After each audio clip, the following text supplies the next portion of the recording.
presenting Orson Welles as the third man.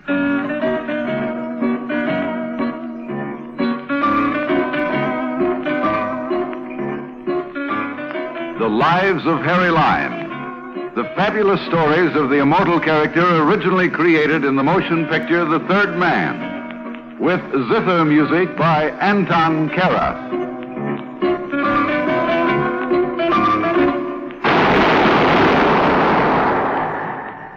That was the shot that killed Harry Lime.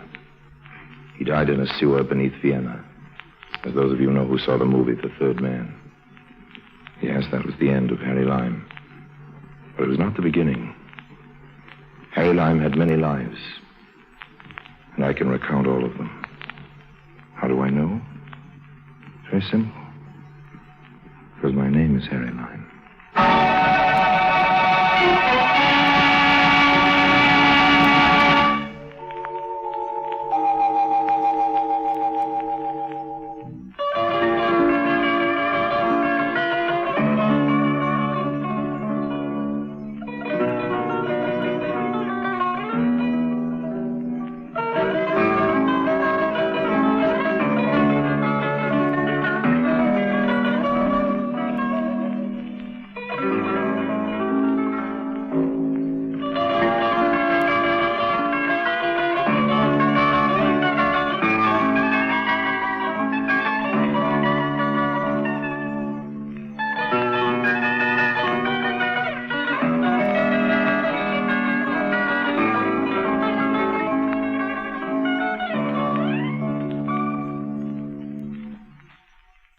And now, Orson Welles as Harry Lime, the third man in See Naples and Live.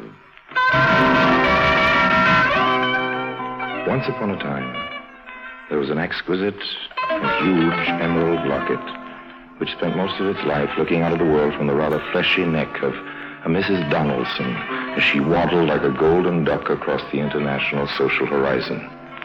I had a rather strong desire to change the habitat of this particular locket from the neck of this particular lady to my own particular itching palm. It was Naples before the war. Enter. Ah, you kept me impatient for an hour, Mr. Lime. I'm sorry, Signor Rubio. I just flew in from London, forgot to move my watch ahead. It is my knowledge that you have been in Naples for 3 days now, but it does not matter. I am a man with a skill for waiting. I'm going to be very brief. I won't waste any more of your time, old man. Bueno. At first, I must tell you that I have made all the arrangements to dispose of the Donaldson Emerald. Oh, yes? As soon as we possess it, of course. There's a small item I forgot to tell you about, Signor Rubio. I have decided to include you out. I do not think I understand. To be brief and simple, I've decided to dissolve our partnership, old man. Oh, you're disposing of me? Perhaps that's a nicer way of saying it. I do not prefer to be disposed. Naturally you don't, but sometimes we get disposed whether we like it or not. Mr. Lime, we began this enterprise together, and I think we shall finish it together. You have never been more in error, old man. Now, you must forgive me for running off my... A moment, Mr. Lime. Yes? You recall Carlos? I do. And that young man from Innsbruck, I forget his name. You mean Mannheimer? Yes, if it were possible, they would be very sorry they were rude to me. I'm now the most well-threatened man in Europe, and you have joined an innumerable caravan.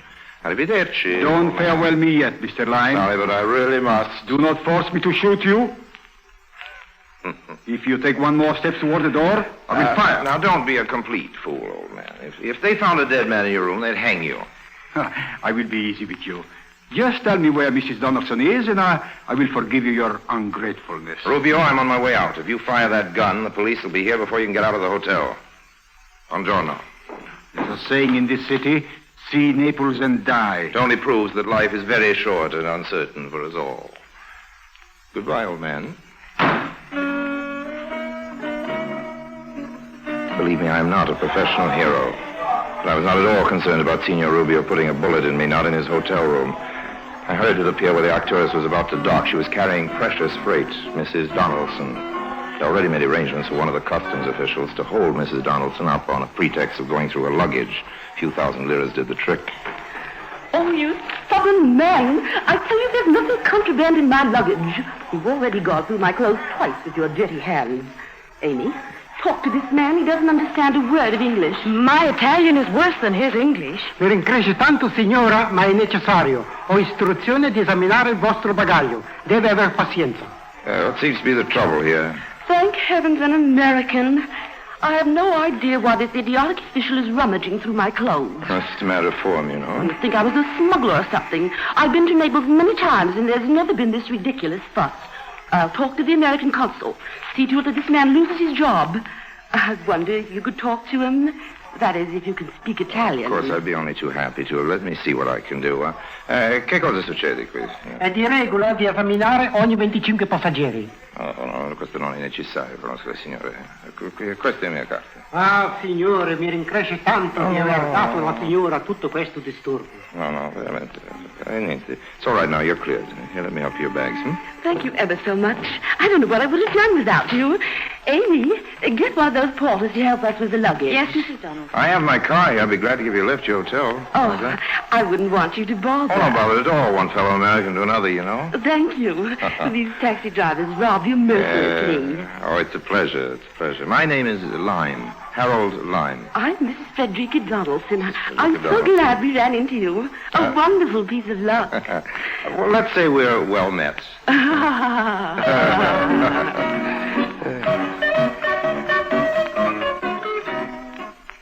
Loveliness was gracing my car. Loveliness in the form of the emerald locket around Mrs. Donaldson's neck, and loveliness in the form of Amy Collins. She was Mrs. Donaldson's hired companion. She had red hair and eyes to match the emerald, and she liked me. I think she liked me. Every so often I'd catch her eye. And she'd turn away, as if she were guilty of something. Really, Mr. Lime, I've never been so humiliated. Just standing there with that man poking away at my underthings, messing up all my clothes. Absolutely no regard for our feelings. Something should be done about this. He was only following instructions. I don't think he In meant... doing anything of the sort, he was just being malicious and perverse. If it weren't for Mr. Lime, I don't know what would have happened. We're deeply indebted to him. Oh, you don't owe me anything at all. I did what any other American would have done, Mrs. Donaldson. I wish we could repay you for your kindness. Well, you know, I think maybe you can. Wonderful. Just tell us what it is. Well, I've got to buy my sister a gift. It's her birthday. I don't know too much about jewelry, so I wonder if either of you could come along and help me shop. Of course we can. Amy does most of my shopping for me. She's very good at that's it. wonderful. I'm sure she'd be delighted to help you. Don't you want me to help you get your things unpacked? I'm already unpacked, thanks to that customs official. No, you go ahead. Just drop me at the hotel. You don't mind, do you, Miss Collins? Oh, no, not at all. Good. It's a relief. Now, I'd like both of you to be my guests at dinner tonight. That's very kind of you. We'd be delighted. Oh, it's my pleasure, Mrs. Donaldson. Really, it's my pleasure. We deposited fat Mrs. Donaldson in her room, and then Amy and I went shopping. I took her along to the Corso Vittorio Emanuele, one of Naples' better thoroughfares. What are you looking for, Mr. Lime? Please, call me Harry. All right. May I call you Amy? If you wish. You don't sound very enthusiastic. Please call me Amy. That's much better. What do you want to buy for your sister? Some nice jewelry, a necklace or a locket, something like that. Mrs. Donaldson was wearing something pretty, something like that. You don't know much about jewelry, do you? Well, I know what I like. Most of the time, the things I like you can find in a dime store. You won't find Mrs. Donaldson's locket in a dime store. It costs about $20,000. $20,000? You're kidding. No, that's a real emerald she has set in the locket. Well, she must be crazy traveling with a thing like that flashing on her neck. Oh, well, it's not very wise, but she's very sentimental about it. Her husband gave it to her just before he died. She swore to wear it every day of her life. She was very devoted to him. Well, I suppose you think I'm pretty much of a chump about jewelry. You have good taste. I also have good luck meeting you. Life is very strange, isn't it? You know why? Well, just half an hour ago, you and I were total strangers. Now here I am helping you buy a gift as if we'd known each other for a long time. Well, there's nothing wrong in that, is there? No, it's... Just at the moment you entered the scene, things seemed to move fast and efficiently. You make it sound as if it were a force. Oh, I didn't mean it that way.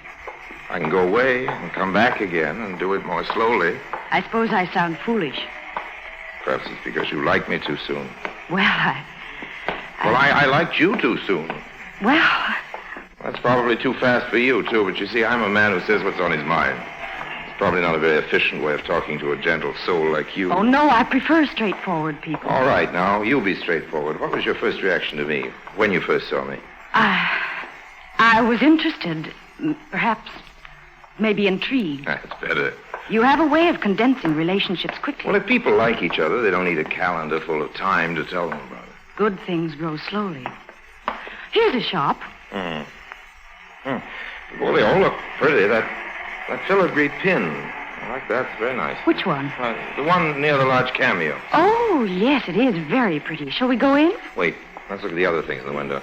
I'm begging your pardon. I heard you conversing English. We were talking American, a totally different language. I'm trying to reach Via Salvatore Rosa. Could you inform me how to get there? Sure, old man. Turn right the next corner and go straight for 3 squares. Oh, I'm much grateful. That's right, all right. Would you like to...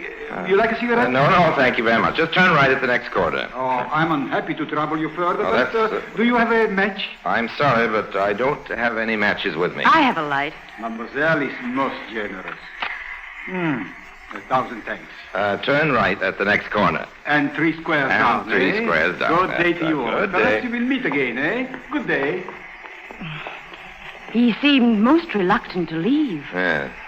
An odd fellow. Why did you refuse to give him a I light? didn't like his face. Did you ever see him before? Why do you ask that? We acted as if he knew you. Well, I didn't care to know him. I think you gave him the wrong direction. Well, it could be. It seems that if he followed your directions, he would find himself in the Bay of Naples. I'm sure it won't dampen his spirits. Should we go in now? Yes, of course. There's just one thing I'd like to ask you. I'll answer anything you want. What do you do for a living? For a living? Oh, I'm a dealer in objets d'art. I wander through the world, collecting the best things. Sounds very interesting. It is. It's often quite exciting. Now, let's go in and buy that filigree pin.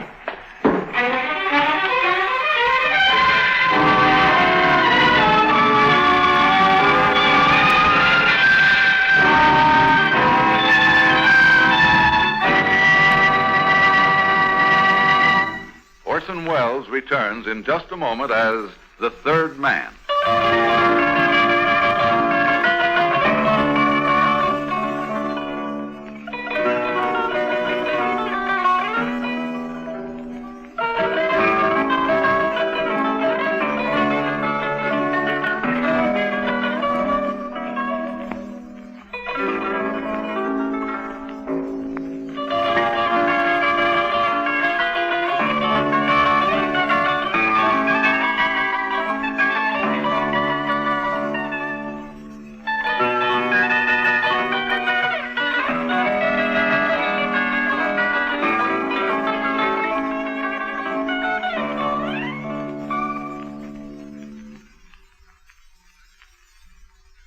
Now, Orson Welles as Harry Lime, the third man in See Naples and Live. I bought a pin for 2,500 lira. On the way back to Amy's hotel, she was thoughtful and not much inclined to do any talking. I took her by the hands. She didn't object to that, but she didn't react to the touch. Put it simply, she just let me hold her hand, nothing more. I suspected that Signor Rubio had made too strong an impression. It was essential now that I work fast. The emerald would have to be in my pocket tonight or not at all. However, I wasn't worried about Rubio. Strangely enough, it was Amy. Bothered me. I was beginning to be a little too fond of her. And that was bad. I always make it a point not to be too fond of anyone in this world. This is a lovely romantic restaurant. I'm glad you like it. Discovered it, Mr. You Lime. just ask the porter in the hotel. They know everything in Italy. The portiers are the best informed people in the country. It's simply delightful. Oh, good. Don't you think so, Amy? Yes, I do. It's charming. Won't you have some more spumante? Well, just a drop. I declare, it's just like champagne. Yes, it's the Italian version. It's so kind of you to give so much time to us, Mr. Lime. Really, it is. Amy, isn't Mr. Lime just a dear? I think he's most generous. Oh, I'm having such a delicious time. I feel so happy. Happier than I've been since... I wish poor Benjamin were here with us. You would have liked him, Mr. Lime. Oh, I'm sure I would. Poor Oh, Benjamin. no, Mrs. Donaldson. Let's not be sad here. Just have a little more spumante. Oh, I really don't think we should. I'm afraid you're going to make us all drunk, Mr. Lime. Oh, Amy, think another drop will hurt us? After all.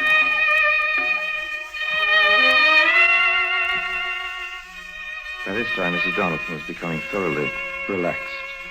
Spumante is a fine relaxer. I stirred the champagne with a wooden swizzle sticks, the bottom of which was well laced with phenobarbital.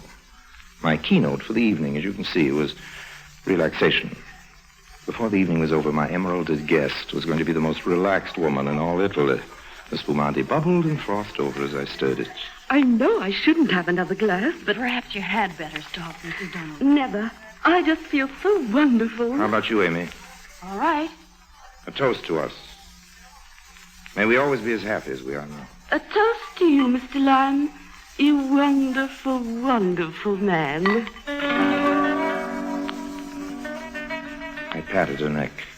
I wanted her to get used to the touch of my hand against her neck. She withdrew a little, for her neck had become super-sensitive about the locket. As we drank, I studied the clasp on the locket. It was a simple device. You turned a tiny wheel, and it released the catch. Just a twist of the wrist. The musicians are going to play again. Come here. Please, Mr. Lime, no more spumante. No, I have a special surprise. Yes, signore? Have the musicians come over here. Yes, signore. Oh, isn't that sweet? That's a lovely gesture, Harry. I thought you'd forgotten my first name. Here they are, signore. What would you like them to play?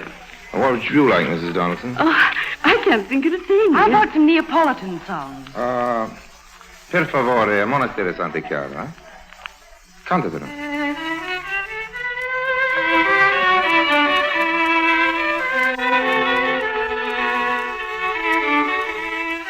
It was going to be very easy. They were completely at ease, and they trusted me. Amy stole her hand into mine as they played. It was really quite pleasant. I leaned back and relaxed.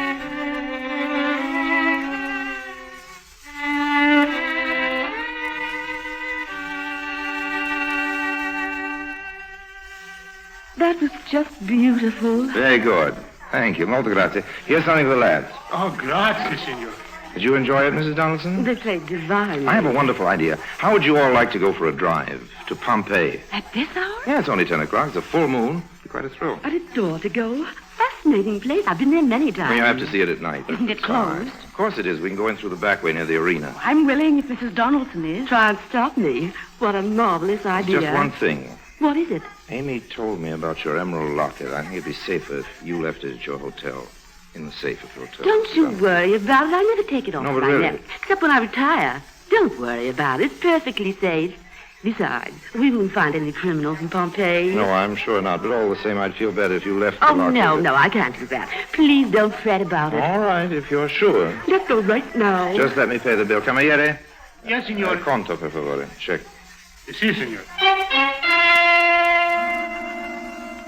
It was less than an hour's ride to the ancient, extinct city of Pompeii, lying like a corpse at the foot of its killer, Vesuvius. We entered through the gardens of an ancient home. The moon shone down hard and white, lighting up the empty city. Isn't it thrilling? Beautiful and frightening. A chap by the name of Trebio Valenti used to live here. He hasn't been home for nearly 2,000 years. Here we are in Abbondanza Street. It's in perfect condition. Isn't it exciting? It's unbelievable. Now, look at the gutter. You can see where the chariot wheels made deep ruts in the stone. What a narrow We can walk in the gutter. I don't think we'll be run over by any chariots tonight. Where does this street lead To to? the Forum. What about those lovely buildings? Oh, they're old mansions. Belong to a couple of rich fellows. See the sign on the wall? What does it say? Post no bills. In Latin. And the sign alongside of it? Down with such and such a tyrant. Time has worn away the name. It's just amazing. It's all beginning to make me feel faint. Now, don't you feel well, Mrs. Donaldson? I feel fine. Just sleepy. I don't know why I should feel sleepy when I'm so excited. Don't you want to sit down? Maybe I'd better. We'll just rest for a moment. I think we'd better go back. We will, but first we'll let Mrs. Donaldson catch a few minutes' rest. There's a marble bench in the atrium of the Casa de Ceriali. He used to be an arrogant rich man who didn't like the strangers visiting his palatial home, but I don't think he'll mind now. Oh, it's lovely in Here we are. You sit down, Mrs. Donaldson. Rest your shoulder against mine. There you are.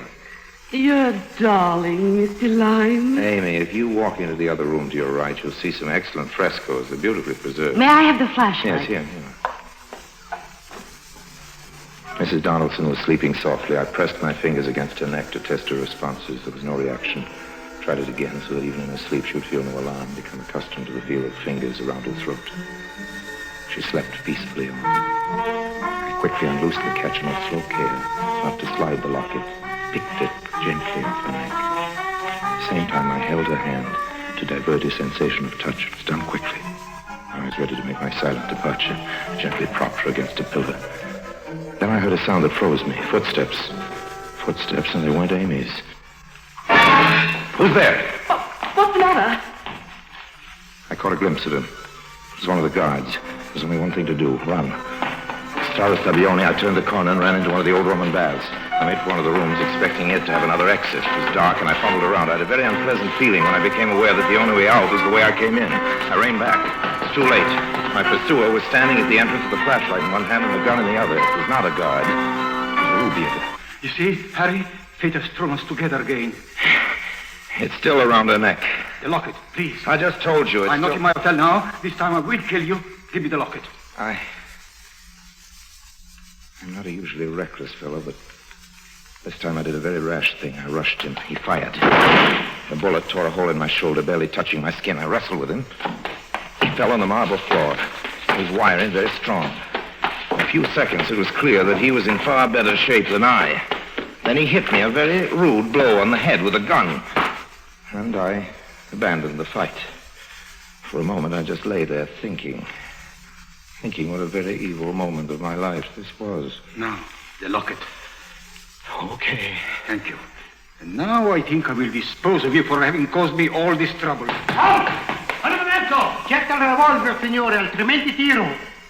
That's the police, Ruby, old man. You're caught. Momento. Caught red-handed. Come here. Oh, but the emerald. It doesn't belong to you, old man. Better go along quietly with the police. Look, there's some more of them coming through the door. No use putting up a fight. Remember what I've always told you, old man. Crime doesn't pay.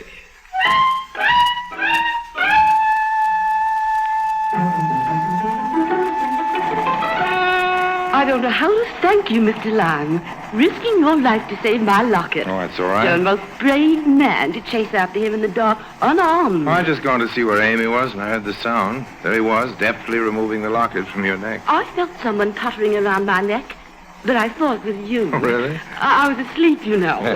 Now, I had my suspicions about this Rubio from the first. Does the wound hurt much? Oh, it's nothing. Just a hole in my suit. And a bad bump on your head. You poor boy. It'll heal. Amy, you haven't said a word to our hero since they arrested that Rubio man. I'm just stunned. Oh, I'm sorry we got you into this. I never should have taken you to Pompeii. It's all my fault. Of course not. That terrible man would have tried to snatch the locket wherever I was. It's just a lucky thing I met up with you. I'm going to give you a gift. You just must take it. £100 note. Oh, I wouldn't think of it. You'd make me very happy if you took it. Oh, no, I absolutely... Please, Mr. Lime, please. Well, if it means so much to you, I'll give it to my favorite charity. Yeah. Well, here we are at the hotel, safe and sound. Thanks to you. I must run upstairs. The whole thing has given me a severe headache. You will call me in the morning, won't you, Mr. Lime? Indeed, I will, Mrs. Donaldson. Good night. Good night. Oh, Amy, can I have a word with you? I'll be up in a moment, Mrs. Donaldson. Of course, dear. Good night again. And bless you, Mr. Lime. I'm sorry about this evening, Amy. So am I. Let's meet for lunch tomorrow. No, Harry. Why not? I never saw the frescoes on the wall. You didn't? No, I didn't find them, and I walked all the way around. I saw you from the front entrance. Oh. Besides, a man who deals in fine arts would know an emerald locket from a dime store trinket. Yes. Should have thought of that. I was beginning to like you very much, Harry. Well, I'm sorry. I'm not the kind of man you'd like to begin to like a little more. It's a pity. You want to see me again, ever? It'll never be any good. Well, you might as well have the filigree pin. What about your sister? I haven't spoken to my sister in 10 years. She doesn't approve of me. Supposing I give it to you. No, thanks. You mean you wouldn't take it? No, I couldn't. Well, supposing if you didn't take it, I just threw it away. Oh, but you shouldn't do that. Oh, I won't. We were just supposing. Now, goodbye, Amy. There's no supposing about that, I suppose.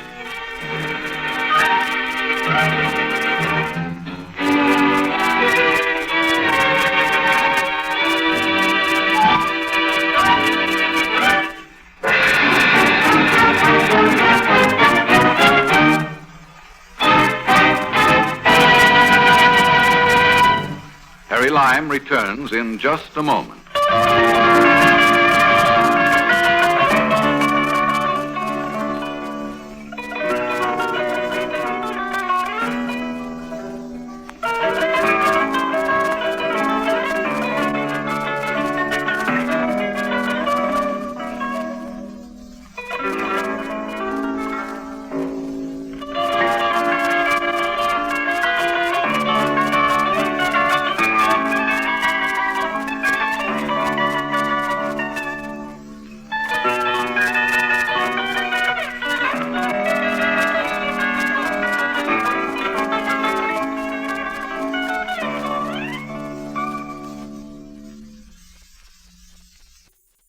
And now, Harry Lime.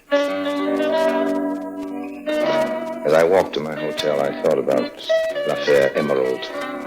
It cost me about $100 to bribe the custom official, the champagne, and the gold filigree pin. The reward left me with a profit of $270 plus a bump on the head and a hole in my suit. I'd lost the lovely green emerald and the lovely green eyes of Amy. The emerald didn't bother me too much, but Amy. Amy. She nearly interfered with the great romance of my life. My love for Harry Lime.